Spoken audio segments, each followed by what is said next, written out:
আসসালামু আলাইকুম শিক্ষার্থীরা, আমরা প্রথম অধ্যায় শেষ করেছিলাম। সেই অধ্যায়টিকে পুনরালোচনা করে আমরা আজকে জ্ঞানমূলক অনুধাবন এবং উচ্চতর দক্ষতা প্রয়োগ প্রশ্নগুলো নিয়ে আলোচনা করব। আমরা এই অধ্যায় থেকে শুরুতেই দেখেছিলাম ব্যবস্থাপনা কি বা ব্যবস্থাপনা কাকে বলে। ব্যবস্থাপনা কি?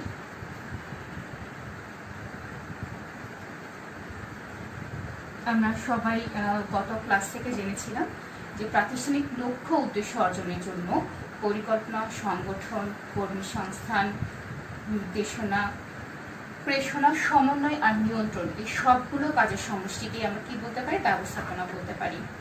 আজকে আমরা এই অধ্যায় থেকে যে জ্ঞানমূলক প্রশ্নগুলো আমাদের পড়তে হবে সেই জ্ঞানমূলক প্রশ্নগুলোতে চলে যাচ্ছি। তোমরা খাতায় লিখে নিতে পারো অথবা তোমাদের ক্লাসে এই জ্ঞানমূলক অনুধাবনের প্রশ্নের একটা তালিকা দিয়ে দেওয়া হয়েছে। আমরা আজকে শুরু করছি নতুন করে।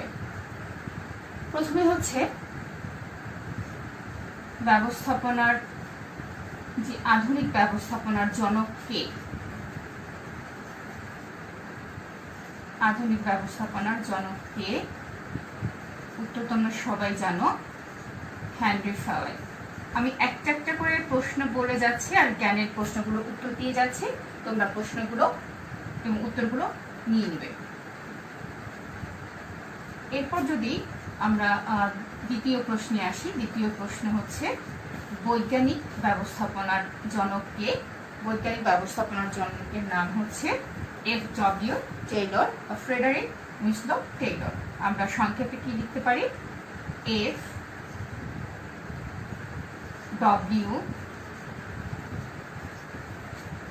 টেইলর। এরপরে আমাদের যে পরবর্তী যে প্রশ্ন, সেই পরবর্তী প্রশ্ন হচ্ছে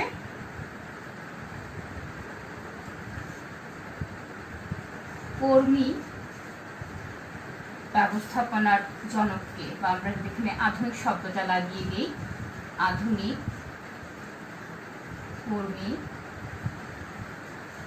ব্যবস্থাপনার জনক কে? উত্তর হচ্ছে রবার্ট ওয়েন। Robert when. এই আমাদের তিনজন জনক, এই তিনজন জনকের নাম তোমরা শিখে রাখবে। ঘুরে ফিরে প্রত্যেকটা বছরই বোর্ডে এই প্রশ্নগুলো দেখা যায়। প্রশ্নগুলো 4 নম্বর যে জ্ঞানমূলক প্রশ্ন, সেই 4 নম্বর প্রশ্নের জ্ঞানমূলক হচ্ছে শিল্প বিপ্লব।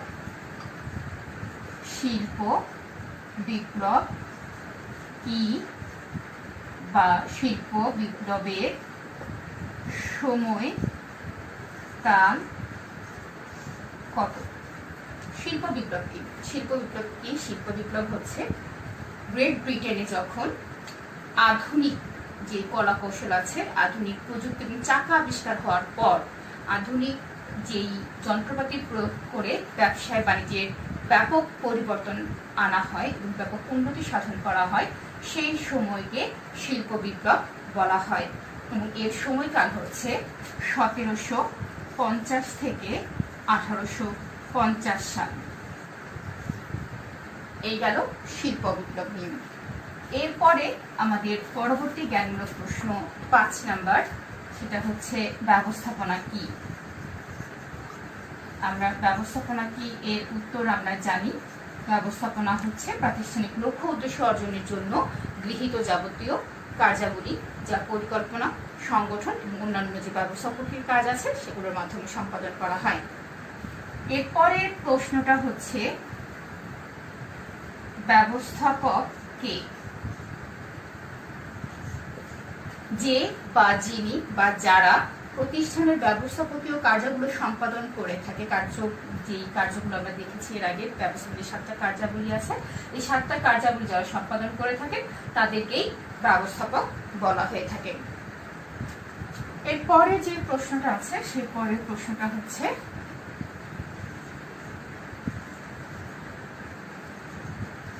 বৈজ্ঞানিক ব্যবস্থাপনা কি? উত্তর আসলে জায়গার স্বল্পতার কারণে লেখা যাচ্ছে না, আমি বলে যাচ্ছি, তোমরা খেয়াল করে শোনো, তারপরে যদি প্রয়োজন হয় আমরা পরের ক্লাসে আবার এগুলো রিপিট করব। বৈজ্ঞানিক ব্যবস্থাপনা হচ্ছে গতানুগতিক যে ব্যবস্থাপনা আছে, এই গতানুগতিক ব্যবস্থাপনার বাইরে বিজ্ঞানসম্মত এবং আধুনিক কলা কৌশল প্রয়োগের মাধ্যমে পরীক্ষা নিরীক্ষার মাধ্যমে ব্যবস্থাপনা সেটা প্রয়োগ করে শ্রমিক কর্মীদের দক্ষতা বাড়ানোর মাঝে পাশাপাশি প্রতিষ্ঠানের প্রত্যেকটা কাজে দক্ষতা বাড়ানোটাকে বলা হচ্ছে বৈজ্ঞানিক ব্যবস্থাপনা। ব্যবস্থাপনা সর্বজনীন, এই প্রশ্নটা তোমাদেরকে শিখতে হবে 1 এবং 2, মানে হচ্ছে জ্ঞানমূলক ও অনুধাবনমূলক দুটো প্রশ্নের জন্য তোমাদেরকে শিখে নিতে হবে। ব্যবস্থাপনা সর্বজনীন এই কথাটা আসলে বলেছিলেন কে? আমরা সবাই জানি কথাটা বলেছিলেন সক্রেটিস, গ্রিক দার্শনিক। তিনি যা মানে বলতে চেয়েছেন বা বোঝাতে চেয়েছেন যে ব্যবস্থাপনার আসলে প্রয়োগযোগ্যতা সব জায়গাতেই আছে। ব্যক্তি জীবন, আমাদের পারিবারিক জীবন, রাষ্ট্রীয় জীবন, সামাজিক জীবন, সব জায়গায় আমরা ব্যবস্থাপনা প্রয়োগ দেখতে পাই। এবং ব্যবস্থাপনার যে বিভিন্ন ক্ষেত্রগুলো আছে, প্রত্যেকটা ক্ষেত্রের প্রয়োগ আসলে ভিন্নতা থাকলেও প্রত্যেকটা জায়গাতেই আসলে ব্যবস্থাপনার যে কাজগুলো আছে সেগুলো প্রয়োগ করা হয় বলে বা যোগ্যতা আছে বলে ব্যবস্থাপনা সর্বজনীন বলা হয়ে থাকে। এরপরের যে জ্ঞানমূলক প্রশ্ন, সেই জ্ঞানমূলক প্রশ্নটি হচ্ছে MBO কি? এটার ব্যাখ্যা হচ্ছে ম্যানেজমেন্ট বাই অবজেক্টিভস। তার মানে হচ্ছে উদ্দেশ্য ভিত্তিক ব্যবস্থাপনা। তার মানে হচ্ছে ব্যবস্থাপনাকে যখন কোনো নির্দিষ্ট উদ্দেশ্য ভিত্তিক ব্যবস্থাপনা, যখন নির্দিষ্ট কোনো উদ্দেশ্য নিয়ে, এবং আলাদা একটা বিষয় হচ্ছে এই MBO বা ম্যানেজমেন্ট বাই অবজেক্টিভস। এর MBO থেকে আর একটা প্রশ্ন হয়ে থাকে যে MBO এর প্রবক্তাকে, তার মানে আমরা জানি প্রবক্তা মানে হচ্ছে কে এই সম্পর্কে আলোচনা করেছিলেন। তার নাম হচ্ছে পিটার এফ, আমরা ড্রুকার বা ড্রাকার যে কোনো একটা নাম উচ্চারণ করতে পারি। তার নাম হচ্ছে পিটার এফ ড্রুকার বা ড্রাকার।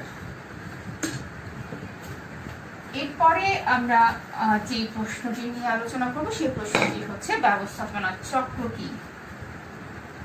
ব্যবস্থাপনা চক্র আমরা গত ক্লাসে এই নিয়ে আলোচনা করেছিলাম, আমরা আর এটা জ্ঞানমূলক হিসেবে দেখে নিচ্ছি।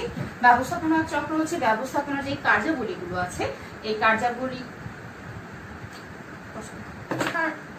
চক্র কি? ব্যবস্থাপনা চক্র হচ্ছে ব্যবস্থাপনার কাজগুলো চক্রাকারে আবর্তিত হওয়া। গতকাল আমরা দেখেছিলাম গত ক্লাসে প্রত্যেকটা কাজ একটা চক্রাকারে আবর্তিত হয়, এই কাজগুলিকে বলা হচ্ছে ব্যবস্থাপনার চক্র। আমরা যদি এটা 1 নম্বরের জন্য আসে তখন আমরা বলবো যে ব্যবস্থাপনার কাজগুলো চক্রাকারে আবর্তিত হওয়াকে ব্যবস্থাপনার চক্র বলা হয়ে থাকে। এর পরের প্রশ্ন হচ্ছে প্রশাসন কি? সাধারণত প্রতিষ্ঠানের যারা নীতি নির্ধারণ করে থাকে বা ব্যবস্থাপকের উদ্দেশ্য বা পরিকল্পনার কাজ বা নীতি নির্ধারণ বা উদ্দেশ্য নির্ধারণ যারা করে থাকে তাদেরকেই প্রশাসন বলা হয়। এই প্রশাসনে আসলে কি করা হয়? বিভিন্ন ধরনের মানসিক প্রক্রিয়ার মাধ্যমে প্রতিষ্ঠানের যাবতীয় সিদ্ধান্তগুলো গ্রহণ করা হয়। তো শিক্ষার্থীরা মোটামুটি এই ছিল আমাদের জ্ঞানমূলক প্রশ্নগুলো। শিক্ষার্থীরা, জ্ঞানমূলক প্রশ্নের পরে এখন আমরা আলোচনা করবো অনুধাবন প্রশ্ন নিয়ে। অনুধাবন প্রশ্নের প্রথম যে প্রশ্নটা সেটা হচ্ছে ব্যবস্থাপনার চক্র বলতে কি বোঝায়। আমরা ব্যবস্থাপনার চক্র এই পর্যন্ত বেশ কয়েকবারই দেখেছি, আমরা আবারও বলছি যে ব্যবস্থাপনার যে কার্যাবলীগুলো আছে এই কার্যাবলীগুলো চক্রাকারে আবর্তিত হওয়া, শুরু থেকে শেষ পর্যন্ত যাওয়ার যে ধাপগুলো বা প্রক্রিয়া বা প্রসেস যেটা সেটাকে বলা হচ্ছে ব্যবস্থাপনার চক্র। আমরা যদি পরীক্ষার খাতায় লিখতে যাই আমাদেরকে অবশ্যই একটা বিষয় মাথায় রাখতে হবে, অনুধাবন প্রশ্নের উত্তরগুলো লেখার সময় 2 প্যারায় লিখতে হবে। কারণ তোমরা জানো যে অনুধাবন প্রশ্নের জন্য নম্বর বরাদ্দ হচ্ছে 2 নাম্বার। ব্যবস্থাপনা চক্র বলতে কি বোঝায়? ব্যবস্থাপনা চক্রের জন্য আমরা একটা সংজ্ঞা পাবো। এই চক্রটা মানে 1 নম্বর বরাদ্দ থাকবে এবং এই চক্রকে যখন আমরা ব্যাখ্যা করব তখন সেটা আরো একটা নম্বর ক্যারি করবে। এই কারণে আমাদের উত্তরটা স্পষ্টভাবে বোঝার জন্য আমাদের কি করতে হবে, প্রত্যেকটা অনুধাবনের প্রশ্নগুলো দুটো প্যারায় আলোচনা করতে হবে। তাহলে তোমার জন্য এবং যিনি খাতা মূল্যায়ন করবেন দুজনের জন্য লিখতে এবং খাতা মূল্যায়ন করতে সহজ হবে। তাহলে ব্যবস্থাপনা চক্র বলতে আমরা কি শুরুতে এভাবে বলতে পারি, ব্যবস্থাপনা চক্র হচ্ছে ব্যবস্থাপনার কাজ হলো চক্রাকারে আবর্তিত হওয়া। তারপরে আমরা ব্যাখ্যায় চলে যাব। প্রাতিষ্ঠানিক লক্ষ্য উদ্দেশ্য অর্জনের জন্য কোনো একটা নির্দিষ্ট বিষয় অবশ্যই খেয়াল রাখতে হবে যে কোনো একটা নির্দিষ্ট উদ্দেশ্য অর্জন, এই শব্দটা থাকতে হবে। নির্দিষ্ট একটা উদ্দেশ্য অর্জনের জন্য পরিকল্পনা থেকে শুরু করে সংগঠন, কর্মী সংস্থান, নির্দেশনা, প্রেষণা, সমন্বয় ও নিয়ন্ত্রণ, এই 7টা কার্যাবলী ঘুরে ঘুরে আসাকে আমরা কি বলতে পারি, ব্যবস্থাপনা চক্র বলতে পারি। তো এবার আমরা আসি ব্যবস্থাপনাকে অর্থনৈতিক সম্পদ বলা হয় কেন, এই প্রশ্নের উত্তরে। এর আগে আমাদেরকে বলতে হবে যে অর্থনৈতিক সম্পদ বলতে আসলে কি বোঝায়। যা ব্যবহার করে আমরা উৎপাদনের কাজে নিয়োজিত করতে পারি বা পুনরায় উৎপাদনযোগ্য কোনো সম্পদকে আমরা কি বলতে পারি, অর্থনৈতিক সম্পদ বলতে পারি। ব্যবস্থাপনায় আমরা 6টা উপকরণ দেখেছিলাম। সেখানে একটা উপকরণ ছিল অর্থ এবং একটা উপকরণ ছিল মানুষ। এই মানুষ যখন দক্ষ মানুষ হয় বা দক্ষ মানব সম্পদ হয় এবং পুঁজি বা অর্থ, এই দুটোকেই আমরা কি বলতে পারি, অর্থনৈতিক সম্পদ বলতে পারি। এবং দক্ষ সম্পদ বা দক্ষ মানব সম্পদ এবং অর্থ ছাড়া কোনোভাবে ব্যবস্থাপনার কার্যাবলীগুলো সম্পাদন করা সম্ভব নয় বলে আমরা কি বলতে পারি, ব্যবস্থাপনাকে অর্থনৈতিক সম্পদ বলতে পারি। ব্যবস্থাপনা সর্বজনীন, আমরা বেশ কয়েকবার বারবার করে এই প্রশ্নটা ঘুরে ঘুরে আসছে, তার মানে তুমি খুব সহজে অনুধাবন করতে পারছো যে আসলে প্রশ্নটার গুরুত্ব কতখানি। এটা জ্ঞানমূলকের জন্য যেমন গুরুত্বপূর্ণ, অনুধাবনের জন্য তেমনিভাবে গুরুত্বপূর্ণ। ব্যবস্থাপনা সর্বজনীন মানে হচ্ছে সব জায়গায় প্রয়োগযোগ্যতা। তারপরে আমরা ব্যাখ্যা করে যাব যে ব্যবস্থাপনার ব্যক্তি জীবন থেকে শুরু করে পারিবারিক জীবন, রাষ্ট্রীয় জীবন এবং প্রতিষ্ঠানের শুরু থেকে শেষ পর্যন্ত প্রত্যেকটা জায়গায় ব্যবস্থাপনাকে প্রয়োগ করা হয় বলে এখানে ব্যবস্থাপনাকে সর্বজনীন বলা হয়েছে। এই কথাটা কে বলেছিলেন, সক্রেটিস বলেছিলেন। এবার আসো ব্যবস্থাপনা একটি সামাজিক প্রক্রিয়া, এই প্রশ্নের ব্যাখ্যায় আমরা যাচ্ছি। ব্যবস্থাপনা একটি সামাজিক প্রক্রিয়া, তার আগে আমাদেরকে আসলে বলতে হবে যে সামাজিক এই বিষয়টা কি। তার মানে সমাজের বিভিন্ন অংশ বা সমাজের বিভিন্ন পার্ট বা সমাজের বিভিন্ন মানুষদেরকে নিয়ে যখন কোনো একটা প্রতিষ্ঠান গঠিত হয় তখন তাকে সামাজিক বলা হয়ে থাকে। তো ব্যবস্থাপনায় আমরা আসলে বিভিন্ন পক্ষ দেখে থাকি, অভ্যন্তরীণ পক্ষ এবং বাহ্যিক পক্ষ। অভ্যন্তরীণ পক্ষেও কিন্তু আসলে সমাজের বিভিন্ন পক্ষ কাজ করে, আবার বাহ্যিক যে পক্ষগুলো আছে, বিভিন্ন ধরনের সরবরাহকারী আছে, শ্রমিক আছে, ঋণদাতা আছে, ঋণদাতা যদিও অভ্যন্তরীণ। এই যে প্রত্যেকটা প্রতিষ্ঠানের, এই ব্যবস্থাপনা প্রতিষ্ঠানগুলো প্রত্যেকটা মানুষের সাথে যাদের সাথে সম্পর্ক তৈরি হচ্ছে, বিভিন্ন প্রতিষ্ঠানের সম্পর্ক তৈরি হচ্ছে, এই কারণে আমরা ব্যবস্থাপনাকে একটি সামাজিক প্রক্রিয়া বলতে পারি। আমাদের এক কথায় যদি কনক্লুশনে চলে আসি সেক্ষেত্রে আমরা বলতে পারি ব্যবস্থাপনা যেহেতু সমাজের বিভিন্ন মানুষের অংশগ্রহণের মাধ্যমে পরিচালিত হয় বা বিভিন্ন সমাজের মানুষের সাহায্য নিয়ে পরিচালিত হয়, বিভিন্ন মানুষকে নিয়ে সমাজের বিভিন্ন অংশের জন্য পরিচালিত হয় বা ব্যবস্থাপকীয় কার্যাবলীগুলো সম্পাদন করা হয়, সেহেতু ব্যবস্থাপনা একটি সামাজিক প্রক্রিয়া। আমরা এখন আরো একটা গুরুত্বপূর্ণ প্রশ্নে যাব। এই প্রশ্নটা বেশ কয়েকবার ঘুরে ঘুরে বিভিন্ন বোর্ডে দেখা যায়। এটা হচ্ছে ব্যবস্থাপনা কি একটি পেশা? প্রশ্নটা এভাবে করা হবে, ব্যবস্থাপনা কি একটি পেশা? অথবা এভাবেও বলা হতে পারে যে ব্যবস্থাপনাকে কেন পেশা বলা হয় বা ব্যবস্থাপনা একটি পেশা ব্যাখ্যা করে। যদিও বেশ কিছুদিন আগ পর্যন্ত ব্যবস্থাপনাকে পেশা বলা হতো না, তার কারণ পেশা হতে হলে বা ব্যবস্থাপনাকে পেশা কিনা সেটা জানতে হলে আগে আসলে আমাদেরকে জানতে হবে যে পেশা কাকে বলে। আমরা কিন্তু মানে আমাদের যে প্রচলিত যে অর্থ আছে, রিক্সাওয়ালাকেও আমরা একজন পেশাজীবী বলে থাকি, শ্রমিক কর্মীদেরকে আমরা একজন পেশাজীবী বলে থাকি, কিন্তু আক্ষরিক অর্থে বা পেশা বলতে যদি আমরা বোঝাই কোনো নির্দিষ্ট প্রতিষ্ঠানের যে সনদপত্র আছে সেই সনদপত্র না থাকলে কাউকে আসলে পেশাজীবী বলা যাবে না বা পেশা বলা যাবে না। বাংলাদেশে আসলে এই ধরনের প্রতিষ্ঠান খুব কম। অতি সম্প্রতি তোমরা জেনে থাকবে যে বিজিএবি বা ঢাকা বিশ্ববিদ্যালয়ের যে MBA ইনস্টিটিউশন আছে তারা আসলে নতুন করে বা সম্প্রতি ব্যবস্থাপনার গুরুত্ব অনুধাবন করে ব্যবস্থাপনাকে একটি পেশা হিসেবে মূল্যায়ন করার জন্য বা সনদ প্রদান করে বিভিন্ন ব্যক্তি যারা এই বিষয়ে পড়াশোনা করছে তাদেরকে সনদ প্রদান করে থাকে। এজন্য বর্তমানে আমরা ব্যবস্থাপনাকে কি বলবো, পেশা হিসেবে আখ্যায়িত করতে পারি। আচ্ছা, এরপরে আমরা আরেকটি প্রশ্নে যাচ্ছি। সেই প্রশ্নটা হচ্ছে উচ্চ স্তরীয় ব্যবস্থাপনা কাকে বলে?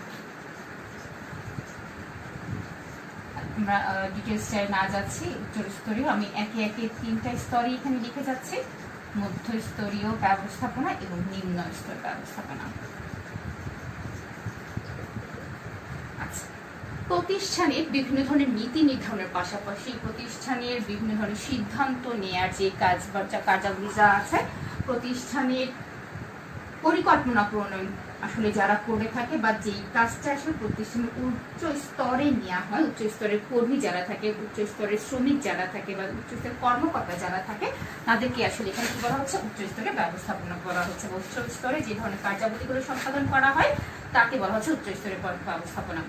মধ্যস্তরের ব্যবস্থাপনা হচ্ছে উচ্চ স্তরে গৃহীত যেই সিদ্ধান্তগুলো আছে সেই সিদ্ধান্তগুলোর উচ্চ স্তর এবং নিম্ন স্তরের ব্যক্তিবর্গের মধ্যে একটা সম্পর্ক স্থাপন করা বা যোগাযোগ স্থাপন করা বা উচ্চ স্তরে দেয়া আদেশগুলো নিম্ন স্তরে পৌঁছে দেওয়ার কাজ যারা করে থাকে তাদেরকে আসলে মধ্যস্তরের ব্যবস্থাপক বা ব্যবস্থাপনা বলা হয়। বা যে স্তরে উচ্চ স্তরে গৃহীত সিদ্ধান্তগুলো বাস্তবায়ন করার জন্য কাজ করা হয় তাকে মধ্যস্তরের ব্যবস্থাপনা বলা হয়। নিম্ন স্তর হচ্ছে যারা মাঠ পর্যায়ে কাজ করে তাদেরকে বলা হচ্ছে নিম্ন স্তর। যে পর্যায়ে বা ব্যবস্থাপনার যে স্তরে নিম্ন স্তরের শ্রমিকদের নিয়ে কাজ করা হয় তাকে বলা হচ্ছে নিম্ন স্তরের ব্যবস্থাপনা। এরপরে আরো একটা গুরুত্বপূর্ণ প্রশ্ন যেটা আমরা বিভিন্ন সময় বোর্ডে দেখে থাকি, সেইটা হচ্ছে ব্যবস্থাপনা কলা ও বিজ্ঞান উভয়। বা এই প্রশ্নটা একটু চেঞ্জ করে অনেক সময় এসে থাকে যে ব্যবস্থাপনাকে কলা না বিজ্ঞান কি বলা হয়ে থাকে। আমরা তাহলে শুরু করবো এভাবে, ব্যবস্থাপনা কলা ও বিজ্ঞান উভয়। কিভাবে সেই বিষয়ে আমরা আসছি। বিজ্ঞান কাকে বলে? বিজ্ঞান হচ্ছে বিশেষ জ্ঞান যেটা পরীক্ষা নিরীক্ষার মাধ্যমে গ্রহণ করা হয়।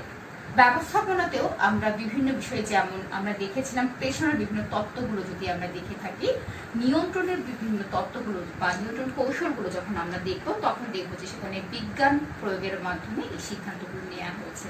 অন্যদিকে কলা হচ্ছে কত সুন্দরভাবে কত সহজে কোনো একটা কাজ করা যায় বা কাজ করার কৌশলগুলোকে আসলে বিজ্ঞান বলা হয়, কলা বলা হয়। সেক্ষেত্রে আমরা কি বলতে পারছি, ব্যবস্থাপনাকে কলা ও বিজ্ঞান উভয় বলা হয়। এবং এখানে আসলে আমাদের দুটো প্যারায় যতটুকু আসে ঠিক ততটুকু লিখলে আমাদের চলবে, কারণ এখানে আমরা যদি খুব বেশি লিখতে থাকি সেক্ষেত্রে আমরা প্রয়োগ আর উচ্চতর লেখার জন্য সময় আমরা কম পাবো। এই জন্য আমরা কি শুরু করবো, ব্যবস্থাপনাকে কলা ও বিজ্ঞান, উপরে আলোচনা থেকে আমরা এটাই বলতে পারি ব্যবস্থাপনা কলা ও বিজ্ঞান উভয়ই। এর পরের যে প্রশ্নটা আছে সেই প্রশ্নটা হচ্ছে প্রশাসনকে মস্তিষ্কের সাথে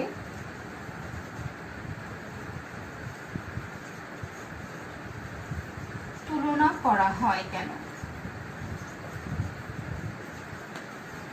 আমরা মস্তিষ্ক যদি বলতে চাই বা মাথার কাজ যদি বলতে চাই তাহলে মস্তিষ্কে কি করা হয়, সবচেয়ে গুরুত্বপূর্ণ কাজগুলো করা হয়ে থাকে। কারণ আমরা এটাও জানি যে প্রশাসনে আসলে প্রতিষ্ঠানের যে গুরুত্বপূর্ণ সিদ্ধান্তগুলো আছে বা প্রতিষ্ঠান আসলে কি করবে, কি করতে চাইছে, কিভাবে করতে চাইছে, কতটুকু সময়ের মধ্যে করতে চাইছে, এই বিভিন্ন ধরনের যে বিষয়গুলো আছে এই সিদ্ধান্তগুলো আসলে নিয়ে থাকে প্রশাসন। এই কারণেই আসলে প্রশাসনকে কি বলা হচ্ছে, মস্তিষ্কের সাথে তুলনা করা হয়েছে। এই মস্তিষ্কের মধ্য দিয়ে যে কাজগুলো আসলে সিদ্ধান্ত নেওয়া হয়, শরীরের অন্যান্য যেই উপকরণ যেগুলো আছে বা শরীরের হাত পা চোখ কান্নাকে কথা যদি আমরা বলি, সেক্ষেত্রে ব্যবস্থাপনার বা প্রশাসনের বাইরে যে ব্যবস্থাপনা আছে, ব্যবস্থাপনায় কি করে থাকে, এই পুরো বিষয়টাকে নিয়ন্ত্রণ করে থাকে। তাহলে আমরা যদি একটা মানব দেহ যদি এভাবে যদি একে দেখাই যে এটা হচ্ছে একটা, তাহলে এভাবে যদি আমরা চিন্তা করি তাহলে এটা হচ্ছে প্রশাসন, যাকে মস্তিষ্কের সাথে তুলনা করা হয়েছে। আর এই বাকি যে পোর্শনটুকু আছে, এই পুরো পোর্শনটুকে আমরা কি বলতে পারি? শরীর বা ব্যবস্থাপনা বলতে পারি। তার মানে এভাবে আমরা ব্যাখ্যা করতে পারি যে মাথাটা হচ্ছে কি, মস্তিষ্ক কি করছে? প্রশাসন। এখান থেকে আসলে যাবতীয় যা কিছু আছে সবটাই আসলে ওই প্রশাসনের কাজগুলো আসলে কি করে থাকে? ব্যবস্থাপনা করে থাকে। তাহলে আমরা খুব সহজেই বলতে পারি প্রশাসনকে আসলে মস্তিষ্কের সাথে তুলনা করা হয়েছে বা তুলনা করা যায়। তো শিক্ষার্থীরা, এর সাথে শেষ হয়ে গেল আমাদের অনুধাবনমূলক প্রশ্নগুলো।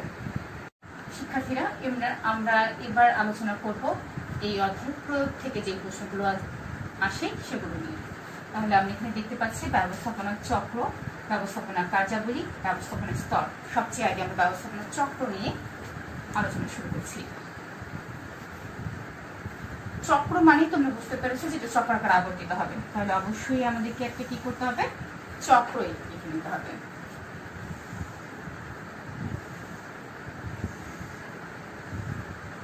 তাহলে 1 2 3 4 5 6 7।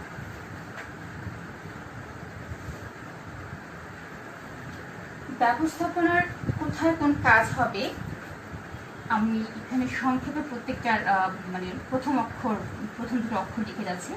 পরিকল্পনা, সংগঠন, কর্মসংস্থান, নির্দেশনা, প্রেষণা, সমন্বয় এবং হচ্ছে নিয়ন্ত্রণ। বোর্ডে এইরকম করে তোমাদের বা বোর্ড কোশ্চেন হোক বা তোমাদের অভ্যন্তরীণ বিভিন্ন পরীক্ষায় হোক, যেখানেই হোক না কেন, এখানে একটা চক্র দিয়ে দেওয়া হবে।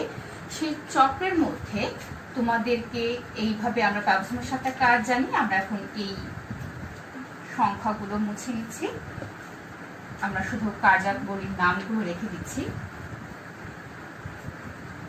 তোমাদের প্রশ্ন হবে, ধরে নাও এখানে এই নামটা পুরোটাই নিয়ে নেওয়া হলো, এটাও নিয়ে নেওয়া হলো।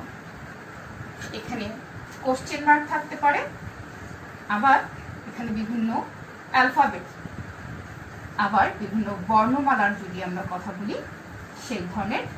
তো তাহলে দেখো কিভাবে একটা প্রয়োগ থেকে আসলে কোন কোন ভাবে প্রশ্ন হচ্ছে। দেখো এখানে কি থাকতে পারে? একটা হচ্ছে প্রশ্নবোধক চিহ্ন থাকতে পারে, একটা হচ্ছে অ্যালফাবেট থাকতে পারে, একটা হচ্ছে বর্ণমালা থাকতে পারে। এবং প্রশ্ন করা হবে যে প্রশ্নবোধক চিহ্নিত স্থানে ব্যবস্থাপনা কোন কাজটি বসবে, বা এ চিহ্নিত স্থানে ব্যবস্থাপনা কোন কাজটি বসবে, বা ক চিহ্নিত স্থানে ব্যবস্থাপনা কোন কাজটি বসবে।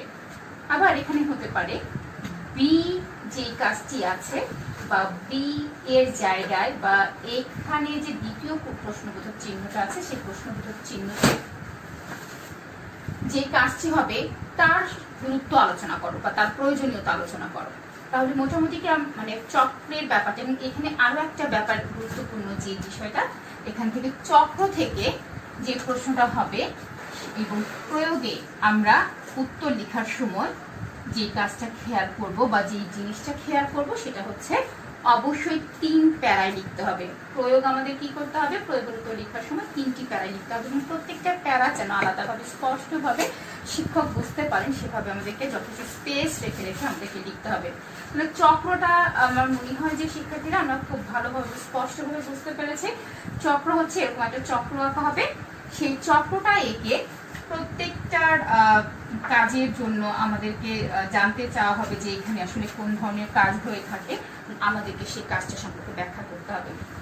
এখানে একটা বিষয় লক্ষণীয়, সেটা হচ্ছে আমরা যদি কোনোভাবে একটা কাজের কথা ভুলে যাই যে এখানে আসলে কি হবে, আমরা যদি এখানে কি ছিল, কর্মী সংস্থান ছিল, কর্মী সংস্থান, নির্দেশনা, প্রেষণা, সমন্বয় এবং এখানে হচ্ছে নিয়ন্ত্রণ। বারবার করেই তোমাদেরকে যেটা বলার চেষ্টা করছি বা বারবার করে যেটা বলছি সেটা হচ্ছে কোনোভাবেই এই সাইকেলটা, কোনোভাবেই ব্যবস্থাপনার কাজের যে ধাপগুলো আছে, যে ধারাবাহিকতা আছে, এটা ভুল করা যাবে না।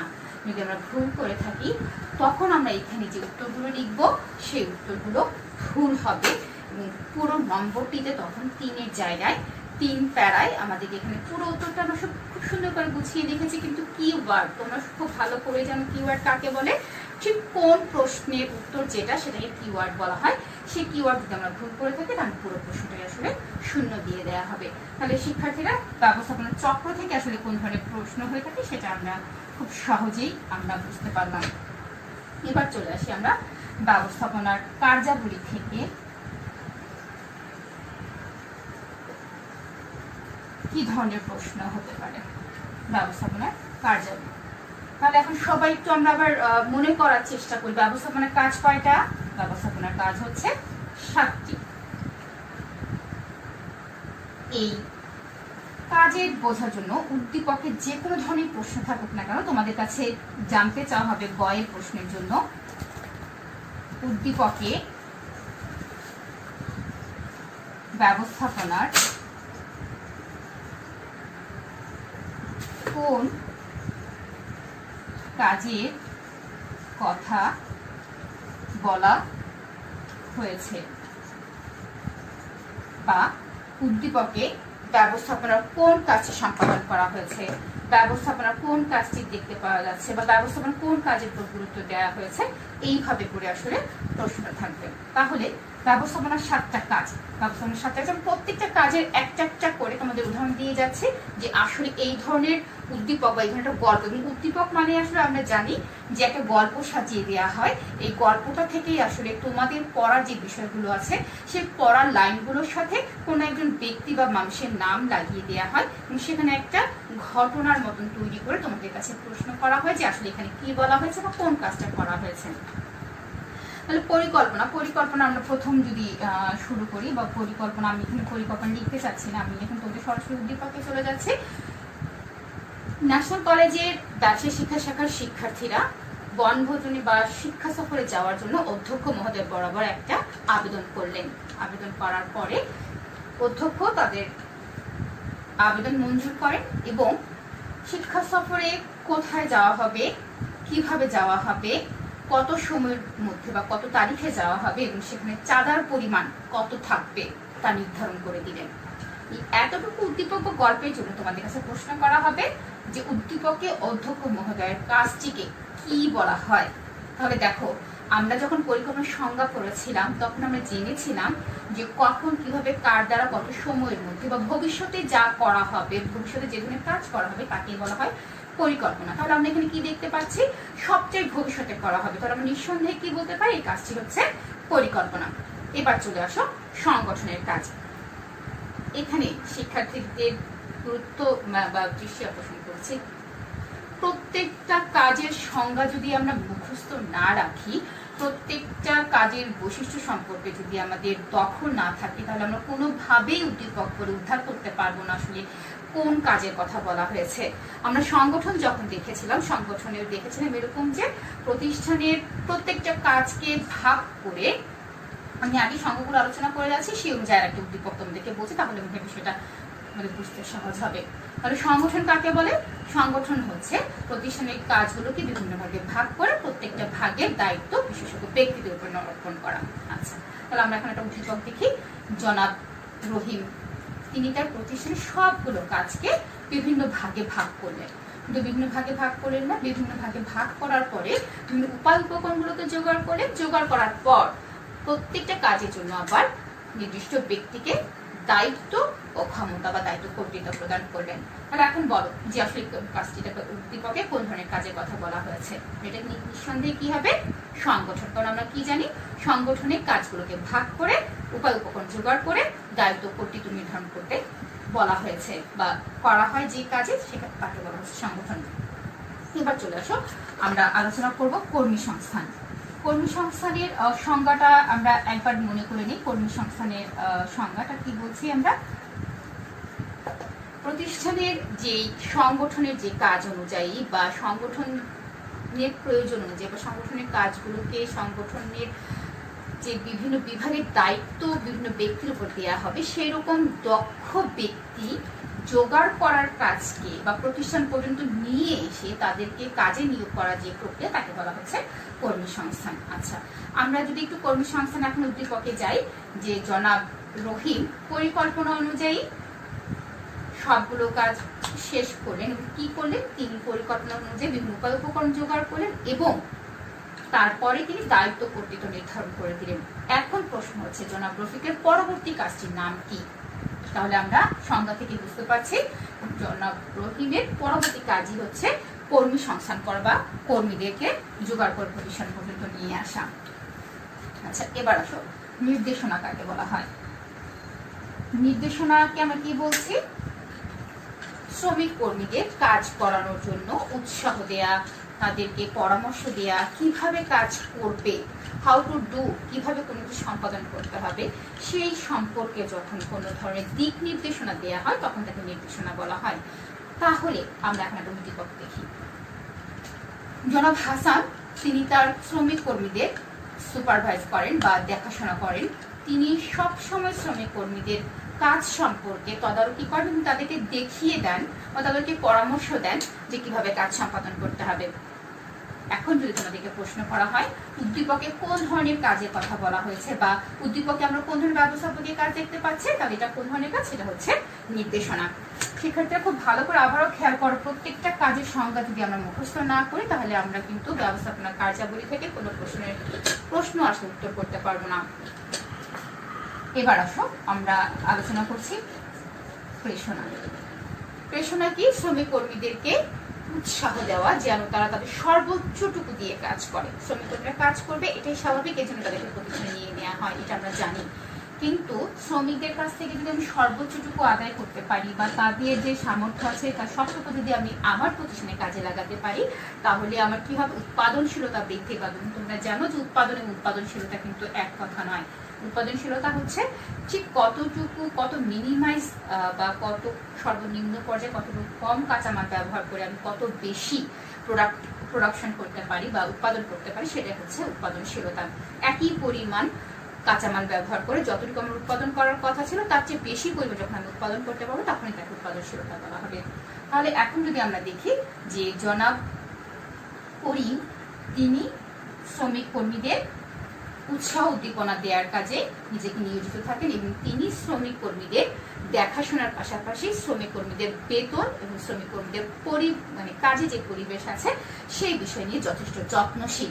তখন আমরা বলি যে মিস্টার করিম আসলে ব্যবস্থাপনার কোন কাজটি সম্পাদন করছে, তখন উত্তরটা হবে প্রেষণা। এবার আসো সমন্বয়। সমন্বয়ের মানে হচ্ছে ব্যবস্থাপনার যে বিভিন্ন বিভাগ থাকবে যেটা সংগঠনে করা হয়েছে কাজকে সুবিধা করার জন্য বা কাজের সুবিধার জন্য যে ধরনের কাজ করা হয়েছে তাকে বলা হচ্ছে সমন্বয়। এই সমন্বয়ে বিভিন্ন বিভাগ উপবিভাগের মধ্যে যোগ সূত্র স্থাপন করাকে কি বলা হচ্ছে? সমন্বয় বলা হয়। এখন আমরা একটা উদ্দীপকে দেখি উদ্দীপক কিভাবে আসতে পারে। উদ্দীপকে বলা হচ্ছে জনাব আলী তার প্রতিষ্ঠানের সবাই মিলে একসঙ্গে কাজ করতে বা কাজ করাতে চান। তিনি মনে করেন যে প্রতিষ্ঠানের সবাই যদি একসাথে কাজ না করে তাহলে প্রতিষ্ঠানের যে লক্ষ্য উদ্দেশ্য আছে সেটা কোনোভাবে আসলে অর্জন করা সম্ভব নয় এবং তিনি মনে করেন যে একে যদি অন্যের সাথে মিল না রেখে চলে তখন প্রতিষ্ঠানের লক্ষ্য উদ্দেশ্য অর্জন ব্যাহত হবে। তাহলে উদ্দীপকে জনাব আলী কোন ধরনের কাজকে গুরুত্ব দিয়েছেন? তার উত্তরটা কি হবে? সমন্বয়। এবার আসো আমরা নিয়ন্ত্রণে আসি। পরিকল্পনা অনুযায়ী কাজ সম্পাদন হচ্ছে কিনা সেটা খোঁজ খবর করা, সেটার খোঁজ নেওয়া, এই কাজটা কি বলা হচ্ছে নিয়ন্ত্রণ। আমি আরো একটু ডিটেলস বলি। নিয়ন্ত্রণের সংজ্ঞা হচ্ছে প্রতিষ্ঠানের নির্দিষ্ট লক্ষ্য উদ্দেশ্য অনুযায়ী প্রতিষ্ঠানের কাজগুলো সম্পাদন হচ্ছে কিনা, সম্পাদিত হয়ে থাকলে কতটুকু সম্পাদিত হয়েছে আর কতটুকু সম্পাদিত হয় নাই সেই সম্পর্কে কাজ পরিমাপ করে পুনরায় আবার সংশোধনমূলক ব্যবস্থা গ্রহণ করার নাম হচ্ছে নিয়ন্ত্রণ। তাহলে আমরা এখানে বলতে পারি জনাব রফিক 3 মাসে কি করলেন? 1000 পিস শার্ট তৈরি করবেন। 3 মাসে 1000 শার্ট তৈরি করবেন। তিনি যখন 1 মাস পরে যখন খোঁজ খবর করবেন যে আসলে কয়টা শার্ট তৈরি হয়েছে তখন আসলে যে কাজটা করা হবে সেই কাজটাকে কি বলা হবে, এটা হচ্ছে প্রশ্ন। তখন কি হবে? জনাব রফিক 3 মাসের পরিকল্পনা নিজে কাজটা শুরু করেছেন, 1 মাস পরে যখন তিনি খোঁজ খবর করতে গেলেন কতটুকু কাজ হয়েছে, এই কাজটার নাম হচ্ছে নিয়ন্ত্রণ। তাহলে ব্যবস্থাপনার সাথে কাজ সম্পর্কে আমাদের সবার ধারণাটা স্পষ্ট হয়েছে আশা রাখি। তারপর কোনো সমস্যা থাকলে প্রশ্ন করবো, আমি উত্তর দেওয়ার চেষ্টা করব। এবার মানে সবচেয়ে শেষ যে জায়গা সেটা হচ্ছে ব্যবস্থাপনার স্তর। স্তর কয়টা দেখেছিলাম আমরা? যদি আমরা একটা পিরামিড যদি এঁকে নিই, তখন আমরা ধরে বলতে পারি প্রথম, দ্বিতীয়, তৃতীয়। এটাকে আমরা বলতে পারি নিম্ন, এটাকে বলতে পারি আমরা মধ্য, আর একে বলা যায় উচ্চ। এখন প্রশ্ন হচ্ছে, উদ্দীপক থেকে দেখে আমরা কিভাবে ধরবো এটা কোন স্তরের কাজ, কোনটা প্রথম স্তর, কোনটা দ্বিতীয় স্তর, কোনটা তৃতীয় স্তর, বা কোনটা উচ্চ, কোনটা মধ্য এবং কোনটা নিম্ন। খুব ভালো করে খেয়াল করো, ছোট্ট কিছু ট্রিক্স যদি আমরা এখানে নিয়ে নিই, তখন এটা আমাদের কাছে খুব স্পষ্ট হয়ে যাবে। একটা হচ্ছে, যখন আমরা দেখব উদ্দীপকে বলা হয়েছে কোনো ব্যক্তি পরিকল্পনা প্রণয়ন করছেন, সিদ্ধান্ত নিচ্ছেন, গুরুত্বপূর্ণ সিদ্ধান্ত নিচ্ছেন, পরিকল্পনা প্রণয়ন করছেন বা নীতি নির্ধারণ করছেন, এ ধরনের কাজের কথা যখন বলা হবে তখন হয়ে যাবে উচ্চ স্তর। যখন বলা হবে যে উচ্চ স্তরের কাজগুলো বাস্তবায়নের জন্য কাজ করছেন, তখন বলা হবে মধ্য স্তরের কথা। এবং যখন বলা হবে মাঠ পর্যায়ে কাজ করছেন, শ্রমিক কর্মীদেরকে তত্ত্বাবধান করছে, খুব ভালো করে খেয়াল করো। নিম্ন স্তর বোঝার জন্য আমরা উদ্দীপক থেকে দুটো ক্লু আমরা খুঁজে নিব। একটা হচ্ছে মাঠ পর্যায়ে, আরেকটি হচ্ছে কি বলা হচ্ছে, তত্ত্বাবধান। এই দুটো শব্দ যখন আমরা বুঝবো বা যে স্তরের লোক এটা করছে তাকে বলা হবে কি নিম্ন স্তরে। আমরা একটা উদাহরণ দিয়ে 3টা স্তরে বোঝাবো। দেখো এখানে আমরা একটু বলে দিচ্ছি, 3 জনের নাম লিখছি। রফিক, রহিম, করিম। নীতি নির্ধারণ করে একটা প্রতিষ্ঠানের এক্স একটি প্রতিষ্ঠান, এই প্রতিষ্ঠানের এক্স একটি প্রতিষ্ঠান, এই প্রতিষ্ঠানের জনাব রফিক নীতি নির্ধারণ করে, রহিম নীতি বাস্তবায়ন করে, নীতি বাস্তবায়ন করে, এবং করিম মাঠ পর্যায়ে তত্ত্বাবধান করে।